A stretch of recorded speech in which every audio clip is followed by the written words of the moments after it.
Hello class, my name is Catherine Bodley and I want to talk about the importance of environmental literature in the 21st century.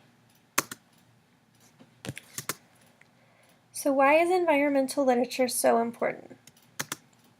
Environmental literature is essential to our world today because it provides us with important information about the world that we live in. There are a few things that environmental literature can do. One of those things is that it can change the way that people think about the environment. It does this in a few ways. First, it provides a new perspective on topics concerning the environment that people maybe hadn't thought of before. It also educates readers on the effect that we can have on our surroundings. And finally, environmental literature allows people to foster a new appreciation and respect for the world that we live in. So how can environmental literature change the way that we think about the environment? First, literature provides a new perspective on topics concerning the environment. For example, Mary Oliver's The Honey Tree and Annie Dillard's Living Like Weasels shine a different light on mankind's more animalistic side.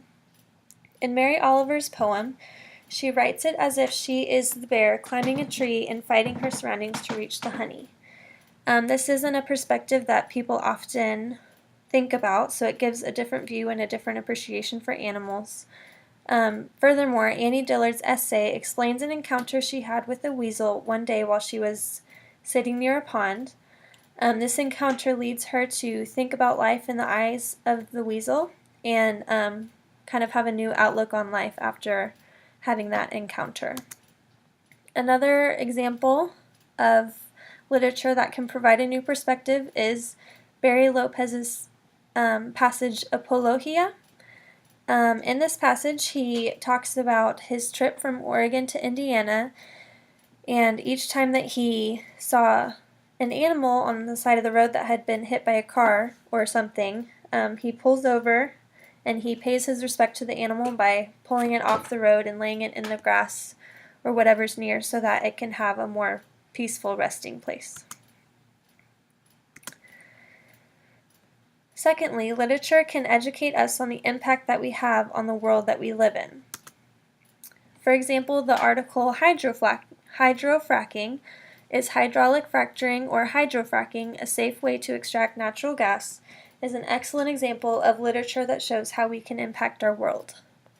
In this article, it quotes journalist Linda Marsa as saying, "Fracking has already drawn considerable scrutiny from environmental groups, unhappy homeowners, and teams of lawyers who blame the drilling method for polluting pristine rivers, turning bucolic farmlands into noisy industrial zones, and leaking enough methane to make ordinary tap water flammable as lighter fluid."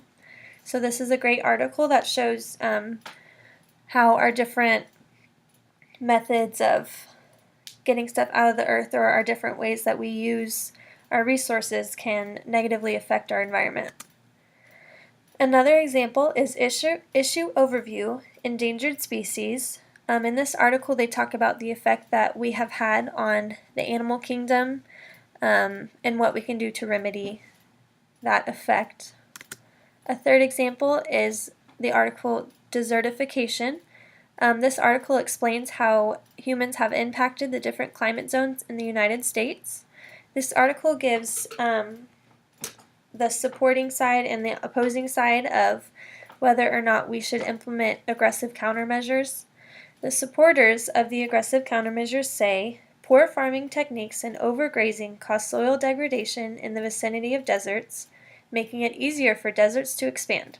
People should address the problem by implementing environmentally friendly land management policies and by replanting vegetation in ecologically sensitive areas surrounding deserts to curb desertification. So this article just explains how we have made the deserts expand, making less habitable land for us to actually live on, and it gives some tips on how we should fix that.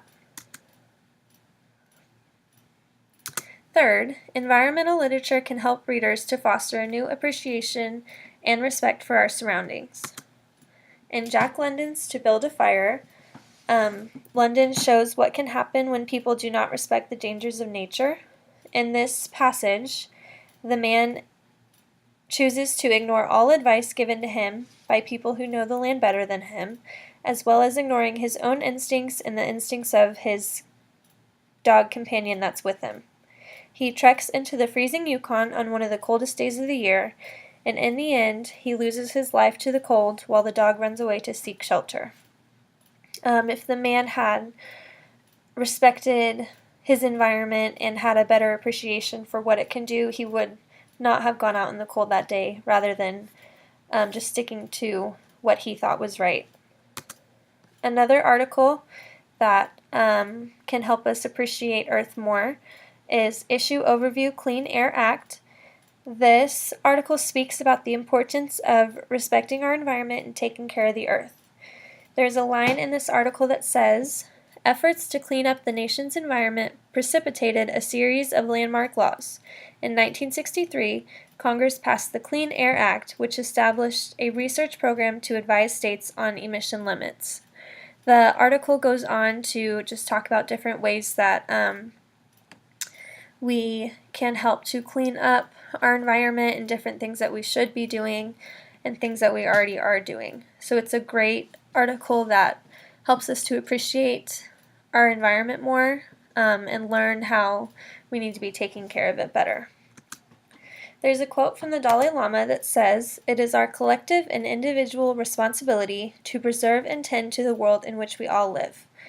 I think this quote is very applicable to this course because it really helped us to understand how important it is that we take care of our world both as a society and a population and also individually. In conclusion, environmental literature is capable of changing our world by affecting the way readers think about the world, by teaching readers about the effects we have on our environment, and by helping them to create a new love and appreciation for Earth. Here's a few examples of environmental literature that is beneficial to look into. First, our textbook for this course, Literature and the Environment. It has all kinds of great essays and poems and different passages on how we interact with nature and different things that we can and should be doing to help better our world. Another piece of literature is A River Runs Through It by Norman Maclean. This is a great story that teaches about how nature can really affect our whole lives.